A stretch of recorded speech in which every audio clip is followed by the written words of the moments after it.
বিসমিল্লাহির রহমানির রহিম। সম্মানিত দর্শক শ্রোতাবৃন্দ, আপনাদের স্বাগত জানাচ্ছি আজকে নতুন একটি বিষয় আলোচনা করার জন্য। আজকে যে বিষয় নিয়ে আপনাদের সামনে আলোচনা করব তা হচ্ছে বিমস্টেক সম্মেলনে ইউনূস মোদি বৈঠক ও প্রাসঙ্গিক ভাবনা।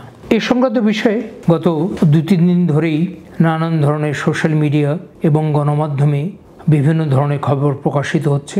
এই যে ইউনূস মোদির বৈঠকটি বিমস্টেক সম্মেলনে অনুষ্ঠিত হলো, এই বিষয় নিয়ে দেশি বিদেশি নানান বিশ্লেষক নানানভাবে কথা বলছে। বিভিন্ন পত্রিকাও এ বিষয়ে সম্পাদকীয় উপসম্পাদকীয় ছেপেছে। আজকে এই বিষয়টি নিয়ে আপনাদের সামনে কিছু কথা বলবো। থাইল্যান্ডের রাজধানী ব্যাংককে প্রধান উপদেষ্টা মোহাম্মদ ইউনূস ও ভারতের প্রধানমন্ত্রী নরেন্দ্র মোদির মধ্যকার বৈঠকের অর্জন নিয়েই রাজনৈতিক মহলে বেশ আলোচনা চলছে। আমরা মনে করি দ্বিপক্ষীয় সম্পর্ক উন্নয়ন কিংবা সমস্যার সমাধানের ক্ষেত্রে শীর্ষ পর্যায়ে আলোচনার কোনো বিকল্প নেই। নরেন্দ্র মোদি ও ইউনূস সাহেবের বৈঠকের পর প্রধান উপদেষ্টার প্রেস সচিব জনাব শফিকুল আলম বলেছেন, আলোচনায় সাবেক প্রধানমন্ত্রী শেখ হাসিনার প্রত্যাবর্তন, সীমান্ত হত্যা বন্ধ, গঙ্গার চুক্তি নবায়ন, তিস্তা চুক্তির প্রসঙ্গ এসেছে। দুই শীর্ষ নেতার আলোচনা ইতিবাচক ও ফলপ্রসূ হয়েছে বলে মনে করা হচ্ছে। অন্যদিকে ভারতের পররাষ্ট্র মন্ত্রণালয় থেকে দেওয়া বিবৃতিতে বলা হচ্ছে, প্রধানমন্ত্রী নরেন্দ্র মোদি গণতান্ত্রিক, স্থিতিশীল, শান্তিপূর্ণ ও অন্তর্ভুক্তিমূলক বাংলাদেশের প্রতি সমর্থন ব্যক্ত করেছেন। একই সঙ্গে তিনি বাংলাদেশে হিন্দু সহ ধর্মীয় সংখ্যালঘুদের নিরাপত্তার বিষয়ে উদ্বেগ প্রকাশ করেছেন এবং প্রয়োজনীয় ব্যবস্থা নিতে মাননীয় প্রধান উপদেষ্টাকে অনুরোধ করেছেন। এখানে উল্লেখ করা প্রয়োজন যে দুই সরকার প্রধানের বৈঠক হয়েছে বিশেষ একটা জরুরি পরিস্থিতিতে। গত বছরের 5ই আগস্ট আওয়ামী লীগ সরকারের পতন ও সাবেক প্রধানমন্ত্রী শেখ হাসিনা ভারতে আশ্রয় নেওয়ার পর থেকেই বাংলাদেশ ও ভারতের সম্পর্কে এক ধরনের টানাপোড়েন চলছিল। বাংলাদেশের ক্ষমতার পালাবদল সম্পূর্ণ আভ্যন্তরীণ বিষয় হওয়া সত্ত্বেও দিল্লির নীতি নির্ধারকদের তা মানতে পারেননি। দ্বিপক্ষীয় সম্পর্কের ক্ষেত্রে দুই দেশের জনগণের মধ্যে যোগাযোগ ও যাতায়াত জরুরি, কিন্তু বাংলাদেশে রাজনৈতিক পট পরিবর্তনের পর ভারত পর্যটন ভিসা বন্ধ রেখেছে। মেডিকেল ভিসার উপরও আরোপ করা হয়েছে যথেষ্ট কড়াকড়ি। ভারত ও বাংলাদেশ দুই প্রতিবেশী রাষ্ট্র। দুই দেশের মধ্যে প্রায় 4000 কিলোমিটার স্থল সীমান্ত ছাড়াও আছে 54টি অভিন্ন নদী। মোদী সরকারের আমলে স্থল সীমান্ত সমস্যার সমাধান হলেও অভিন্ন নদীর পরিবণ্টন অমীমাংসিত রয়ে গেছে। গঙ্গার পানিবণ্টন চুক্তি 2026 সালে শেষ হয়ে যাচ্ছে। বিলম্বে হলেও বাংলাদেশ ও ভারতের শীর্ষ পর্যায়ের এই বৈঠকের আমরা স্বাগত জানাই।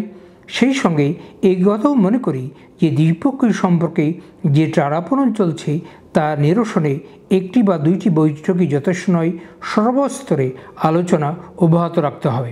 ভারতের প্রধানমন্ত্রী ঢাকার সঙ্গে সম্পর্ককে অধিক গুরুত্ব দেওয়ার কথা বলেছেন। স্বাভাবিকভাবেই বাংলাদেশের মানুষ তার কথার বাস্তবায়ন দেখতে চাইবে। ভারতের উদ্বেগের বিষয় প্রধান উপদেষ্টা খোলামেলা সেখানকার সাংবাদিকদের সরেজমিন পরিস্থিতি পর্যবেক্ষণ করার জন্য আমন্ত্রণ জানিয়েছেন। দিল্লির পক্ষ থেকেই উস্কানিমূলক বক্তব্য পরিহার করার কথা বলা হয়েছে, কিন্তু বাস্তবতা হচ্ছে এই ব্যাপারে ভারতেরও যথেষ্ট সচেতন হওয়া প্রয়োজন বলে আমরা মনে করি।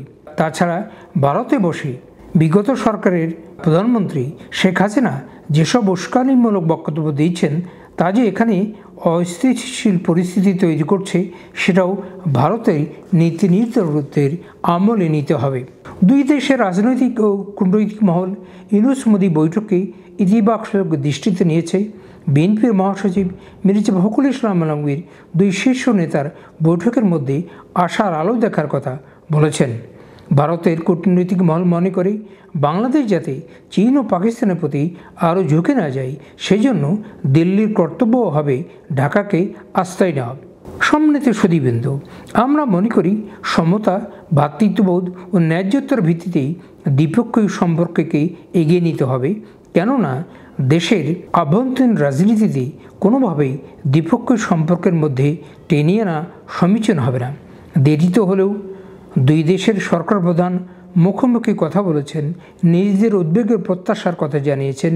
আশা করি এখন বাকি কাজ উচ্চ কূটনৈতিক পর্যায়ে এগিয়ে নেওয়া হবে বলে আমরা মনে করছি। সম্মানিত দর্শক ও শ্রোতাবিন্দু, আমি যে বিষয়ে এতক্ষণ কথা বলছিলাম সেটি হচ্ছে ইউনূস মোদির বৈঠক সম্পর্কে। আপনারা জানেন, গত বছরের 5ই আগস্ট বাংলাদেশে একটি গণঅভ্যুত্থান হওয়ার পরে গত 7-8 মাস ধরে বাংলাদেশের সাথে ভারতের কূটনৈতিক সম্পর্ক প্রায় তলানিতে পৌঁছে গিয়েছিল।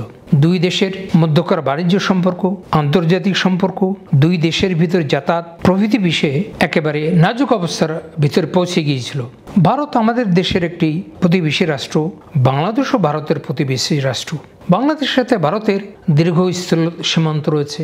এই অবস্থায় বাংলাদেশের অনেক লোকজন ভারতে তাদের আত্মীয় স্বজন আছে, আবার বাংলাদেশেও ভারতের অনেক আত্মীয় স্বজন আছে। দীর্ঘদিন ধরে বাংলাদেশ এবং ভারতের সাথে একটি ঐতিহাসিক সম্পর্ক বিরাজমান ছিল, কিন্তু হঠাৎ করে এই সরকার পরিবর্তনের সাথে সাথে গত 7-8 মাস ধরে বাংলাদেশ ভারতের সম্পর্ক একেবারে তলানিতে গিয়ে পৌঁছেছিল। এটা ছিল দুই দেশের জন্যই খুবই উদ্বেগের। তবে আসার কথা, বিমস্টেক সম্মেলনে দুই দেশের মধ্যে দুই সরকার প্রধানের বৈঠক হয়েছে। এই বৈঠকের ভিতরে যে সব কিছুর সমস্যার সমাধান হয়ে গেছে তা আমরা মনে করি না, তবে বরফ বলতে শুরু করেছে। বৈঠকটি অনুষ্ঠিত হয়েছে, এটি হচ্ছে আসার কথা। এখন সামনের দিনগুলোতে দুই সরকার প্রধান এবং তাদের সাথে যেসব কূটনৈতিকবিদ কাজ করেন এই দুই দেশের সম্পর্ককে সামনের দিকে এগিয়ে নেওয়ার জন্য প্রয়োজনীয় পদক্ষেপ নিতে সক্ষম হবে বলে আমরা আশা করছি। তো সুধীবৃন্দ, আজকে এ সঙ্গত বিষয়ে আমার আলোচনা না বাড়িয়ে আপনাদের সবার সুস্বাস্থ্য কামনা করে আমার বক্তব্যটি এখানেই শেষ করছি। আল্লাহ হাফেজ।